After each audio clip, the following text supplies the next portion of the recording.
अरहत वाङ्मय में कहा गया है,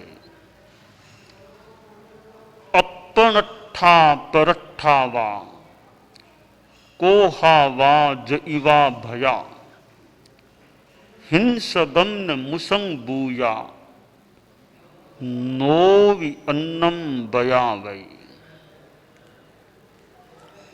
आदमी बोलता है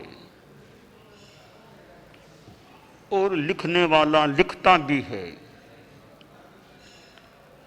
बोलना भाषण हो गया, लिखना लेखन हो गया। भाषण और लेखन कैसा होना चाहिए या कैसा नहीं होना चाहिए, निषेधात्मक भाषा के रूप में संस्कृत में बताया गया है। ना मूलम लिख्यते किंचित नानपेक्षित मुच्यते। अमूल आधार रहित निराधार बात नहीं लिखनी चाहिए और अनपेक्षित बोलना नहीं चाहिए। आदमी लेखन करे तो लेखन में मौलिकता कितनी है, लेखन में प्रामाणिकता कितनी है, लेखन साधार कितना है, यह महत्वपूर्ण बात होती है। आदमी लेखन करे, अरे भाई घिसी पिसी सी वे बातें कोई ज्यादा दमदार नहीं है, कोई मौलिक बात नहीं, और जो लिखा कोई आधार भी नहीं, लिख दी अपने मन से कि आधार क्या, प्रमाण क्या, रेफरेंस क्या, कि वो कुछ पता नहीं है।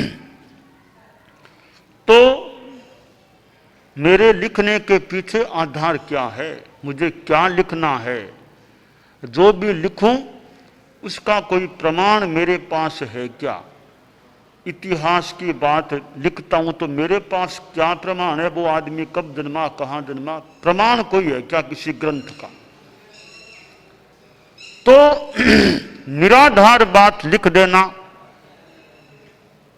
कुछ गड़बड़ मामला हो सकता है।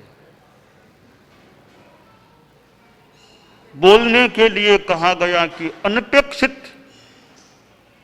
नहीं बोला जाना चाहिए।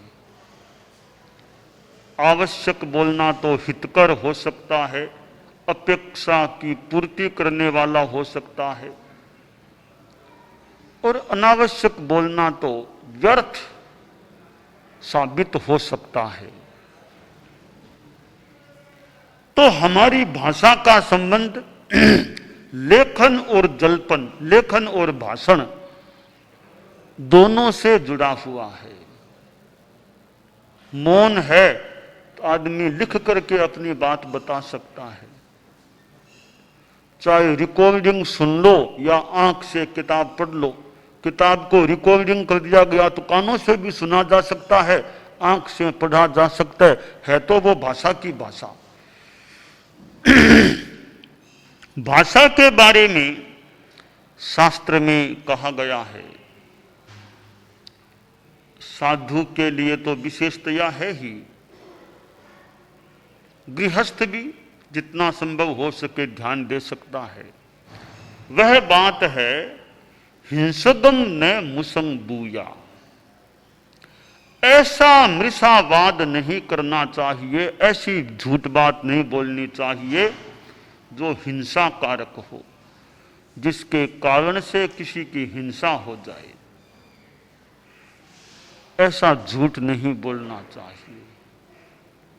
और मैं यह भी कहना चाहूंगा, ऐसा सच भी बिना मतलब नहीं बोलना चाहिए जिस सच को उघाड़ने से भी किसी की हिंसा हो जाए, किसी को तकलीफ पड़ जाए। एक कहानी है, एक बार एक सेठ अपनी सेठानी के साथ अपने ससुराल जा रहा था। दूसरे गांव में ससुराल था, सेठानी साथ में थी और कुछ पैदल चल करके ही जा रहे थे। कोई कार आदि उस समय उपलब्ध भी नहीं थी। तो सेठ से वो सेठानी बोली प्यास लगी है, कुछ पानी मिल जाए तो सेठ पास में कुआं था, कुएं पर गया, सेठानी भी साथ में ही थी। तो सेठ प्रयास करके कुछ कुएं से पानी निकाल रहा था। थोड़ा सा कुआं यो नीचा था, सेठ खड़ा था। सेठानी के मन में क्या दुर्भावना थी, कब आई, सेठ को धक्का दिया, यानी कुएं में गिराने का प्रयास किया। परंतु सेठ तत्काल संभल गया, कुएं में गिरने से बाल बाल बच गया। फिर भी सेठ कुछ नहीं बोला, सहन कर लिया, दम खा ली। ससुराल चला गया, वहां खाना पीना रहना हो गया और वापिस फिर दोनों अपने गांव अपने घर आ भी गए। सेठ ने उस बात को मानो भुला दिया, यानी कोई वापिस कुछ भी नहीं कहा सेठानी से, इतनी गंभीरता। समय बीता, सेठ के लड़कों की शादियां भी हो गई, 4 बेटे थे, चारों की शादियां हो गई। उस घटना को कई बरस बीत गए, कई बरस बीत गए थे। एक दिन वह सेठ भोजन कर रहा था, रसोई का जो स्थान था वहां, तो थोड़ी धूप आने लग गई। तो सेठानी ने सेठ को खाना परोस दिया। फिर धूप आ रही थी, वहां अपने जो कपड़ा ओढ़ना था उसको आड़ा करके धूप को रोकने का प्रयास किया कि सेठ को धूप न लग जाए। कितनी एक सेवा की बात की, धूप से भी तकलीफ न हो जाए। तो सेठानी ने जब कपड़े से धूप को रोकने की चेष्टा की, यानी इतनी सेवा की भावना या सेवा का एक काम, अब सेठ को थोड़ी हंसी आ गई, थोड़ी सेठ को हंसी आ गई।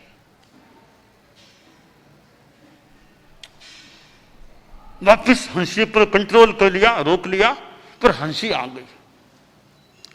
वो हंसी आई तो सेठ की पुत्र वधू थी, बड़ी बहू, वो बाहर खड़ी थी, सेठ की हंसी को देख लिया। तो वो बहू रानी ने सोचा अभी तो कोई बात आपस में इनके बात भी नहीं हो रही, तो ऐसे हंसी आई कैसे?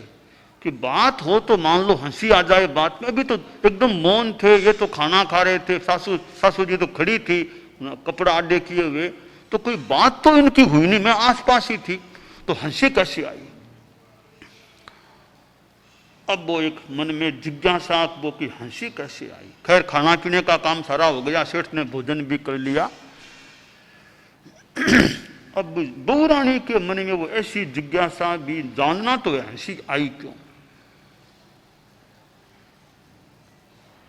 तो बहू रानी ने वो सेठ का जो बेटा था बड़ा, उसका पति, उससे कहा मुझे यह बताओ आज बापू सा यानी सेठ जी को हंसी कैसे आई थी, मुझे बताना पड़ेगा, खोज खोज के बताओ क्या बात, हंसी क्यों आई। लड़का बोला मुझे क्या पता, मैं तो घर में था ही नहीं, मैं तो बाहर था, मुझे क्या पता क्या हंसी क्यों आई। नहीं आई तो थी, क्यों आई यह मुझे किसी तरह बताना पड़ेगा। समस्या हो गई, इसने जिद सा कर दिया कि मुझे बताओ खोज के कि हंसी क्यों आई। तो लड़का पिता के पास आधा घंटा रोज ही बैठता था।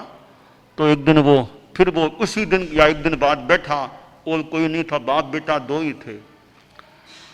तो बेटा बोला कि पिताजी कल क्या हुआ, आपको हंसी आई थी क्या भोजन के समय? कोई क्या? नहीं कोई खास नहीं, कोई हंसी नहीं, थोड़ी आई थी। कोई क्या कारण था? अरे कोई गुड, ये हर बात कोई बताने की नहीं होती है कि नहीं फिर भी मैं बड़ा बेटा हूँ, आपका सबसे पहला बेटा हूँ, और तो आखिर मैं पूछ रहा हूँ तो आप मुझे बताओ। अरे छोड़ो, कोई हर बात बताने में लाभ नहीं, यह बात मुझे बतानी पड़ेगी। ज़्यादा आग्रह किया, और बड़ा बेटा था और घर का एक अच्छा काम करने वाला भी था, 2 ही थे बाप बेटे। तो बाप बोला, अरे देखो ऐसे बताने की मेरी इच्छा तो नहीं थी, नहीं है तो तुमने ज्यादा आग्रह किया, थोड़ा सा बता दूं कि कल मैं भोजन कर रहा था तो थोड़ी धूप आ गई, तो तुम्हारी माँ ने अपना ओढ़ना आड़ा करके मेरी धूप को, आने वाली धूप को रोकने की चेष्टा की, तब मुझे हंसी आ गई कि इसमें हंसी क्या, इसमें क्या बात हंसी की, मैं हंसना क्या था, कि हंसी इसलिए आ गई कि थोड़ी गोपनीय बात है। कई बरसों पहले मैं तुम्हारी माँ तुम्हारे ननिहाल यानी मेरे ससुराल वहाँ दूसरे गांव में वहाँ जा रहे थे, रास्ते में तुम्हारी माँ को प्यास लग गई, मैं पानी निकाल रहा था कुएं में, तब तुम्हारी माँ ने पता नहीं भूल से हुआ क्या हुआ, धक्का सा मुझे लगा, धक्का दिया, मैं संभल गया, गिरा नहीं। तो कल जब देखा कि उस दिन तो मुझे शायद उसने धक्का दिया, मारने की चेष्टा की, आज थोड़ी धूप आ गई, उसको भी रोकने की, मुझे बचाने की, धूप भी न लग जाए, इतना मेरा ध्यान रखा। तो कहाँ तो वो बात, कहाँ आज की बात, ये दोनों बातें विरोधी सी बातें, दोनों को देख के मुझे थोड़ी मन में थोड़ी सी हंसी आ गई थी। अब बेटे ने बात जान ली। फिर बेटा गया अपने घरवाली को बता दिया कि यह कारण था हंसी आने का, इस तरह हुआ था। अब वो बहू रानी के पास तो हथियार आ गया, अब सासू माँ को कभी ताना कसूंगी मैं, मुका आने दो। तो अब 2-4 दिन बाद कोई कुछ सासू ने कुछ कह दिया उस बहू रानी को, तो बहू थोड़ा ज्यादा कहा, तो फिर बहू रानी ने भी ताना कसा कि मैं सब जानती हूं, आपने बाप साहब के साथ क्या किया था, मैं सब जानती हूं, धक्का दिया था ना। यह मर्म की बात उसके मुंह से सुनी, अरे यह मर्म की बात इसने कैसे जान ली, यह बात इसके पास कैसे आ गई। अब सास ने सोचा अब मेरा जीना है यह हराम कर देगी, बार बार यह ताना कसेगी, मेरी बदनामी करेगी, तो इससे तो मरना ही अच्छा। तो वह सेठानी ऊपर गई, आत्महत्या कर ली, मर गई।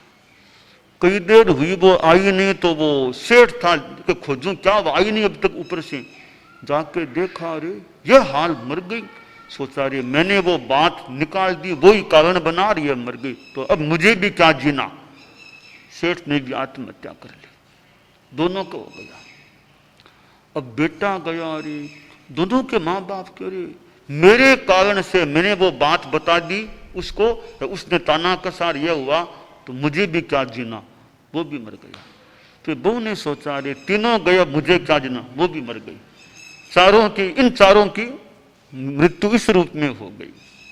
तो एक वचन ऐसा वो निकाल दिया, हालांकि सेठ की इच्छा नहीं थी, पर ज्यादा दबाव पड़ा तो बात कह दी। बढ़िया तो यह होता सेठ हंसता भी नहीं, हंसना क्या था, हंसी आ गई। वो कई बार हंसी आ जाती है, न चाहते हुए भी कभी कभी हंसी फूट पड़ती है, तो हंसी थोड़ी आ गई थी। वो हंसी एक ऐसा निमित्त बना कि 4 पंचेंद्रिय प्राणियों का जीवन, मनुष्यों का जीवन समाप्त हो गया। तो हर सच बोलना भी जरूरी भी नहीं है, और हर सच बोलना कहीं कहीं कोई सच है वो नुकसानदेह हो सकता है। आगमवाणी में एक सूक्त आता है, एक श्लोक का चरण है, सत्येषु या अनवद्यम वयंती, कि सत्यों में भी अनवद्य निर्वद्य सत्य है, निष्पाप सत्य है, वो श्रेष्ठ होता है। तो हिंसाकारी झूठ तो बोलना ही नहीं चाहिए, हिंसाकारी झूठ से तो बचना ही चाहिए, पर हिंसाकारी सच भाषा से भी यथासंभवतया बचना चाहिए। हर सच भी मत बोलो, झूठ तो बोलो ही मत, हर सच भी मत बोलो। हितकर हो वही सच बोलो, या अहितकर न हो, नुकसानदेह न हो, आवश्यकता अनुसार वही सच बोलना चाहिए।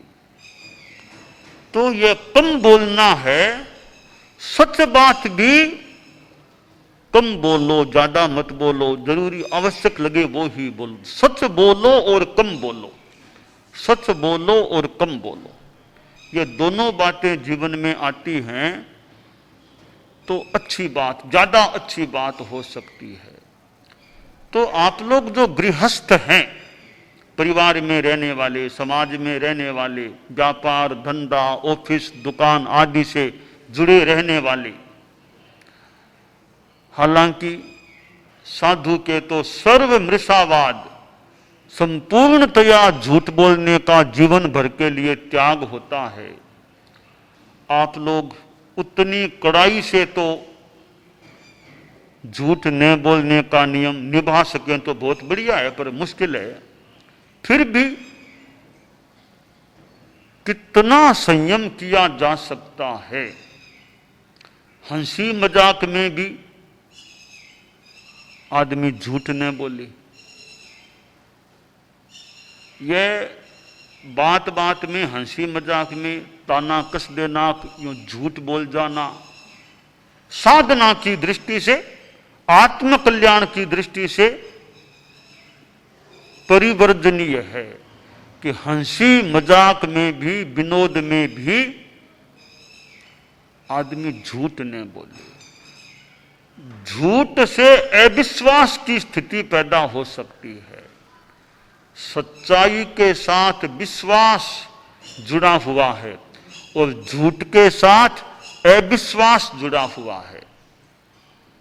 इसलिए विश्वासायतनम विपत्ति दलनम देवैः कृताराधनम, सत्य वचन है, सत्य है, वो विश्वास का घर है, विपत्तियों का नाश करने वाला है और देवों के द्वारा उसकी आराधना की गई है।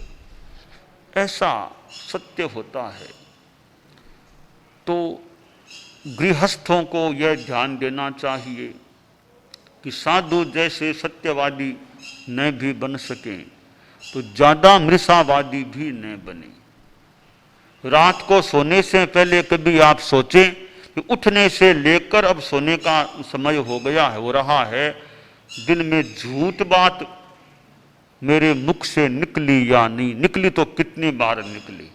केवल ध्यान दे लें सोने से पहले कि झूठ बात मेरे मुख से कितनी बार निकली, या गत 24 घंटों में मेरे मुख से झूठ बात कितनी बार निकली। और निकली 1 बार 2 बार 3 बार, तो क्या उससे बचा नहीं जा सकता था? यह बात मैं नहीं कहता झूठ तो क्या खास क्या तकलीफ थी, मैं बच सकता था तो क्यों झूठ बोला। खैर आज बोल दिया, आगे ध्यान रखूं, जितना संभव हो सके अपनी जबान को और अपनी कलम को झूठ जल्पन भाषण और झूठ लेखन से बचाने का प्रयास करो। तो आप प्रयास करेंगे, लक्ष्य बनाएंगे, तो हो सकता है बहुत ही ज्यादा आप झूठ से विरत हो जाएं और आपके कण कण में, रग रग में ईमानदारी सच्चाई बहुलांश में निवास करने लग जाए। अनुप्रेक्षा करें, चिंतन करें, रोज ध्यान दें। बस एक काम कर लें, सोने से पहले ध्यान दे लें, आज के दिन भर में उठने से लेकर अब तक मेरे मुख से झूठ बात कितनी बार निकली, झूठा साइन मैंने किया कि नहीं किया, झूठी बात लिखी या नहीं।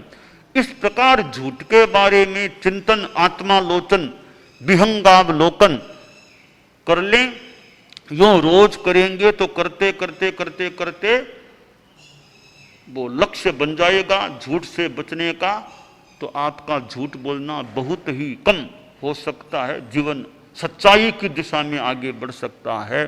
तो हम हिंसा कारक झूठ तो आदमी बोले ही नहीं, प्रयास रखे हिंसा कारक सच भी नहीं बोलना चाहिए, यथासंभव बचना चाहिए।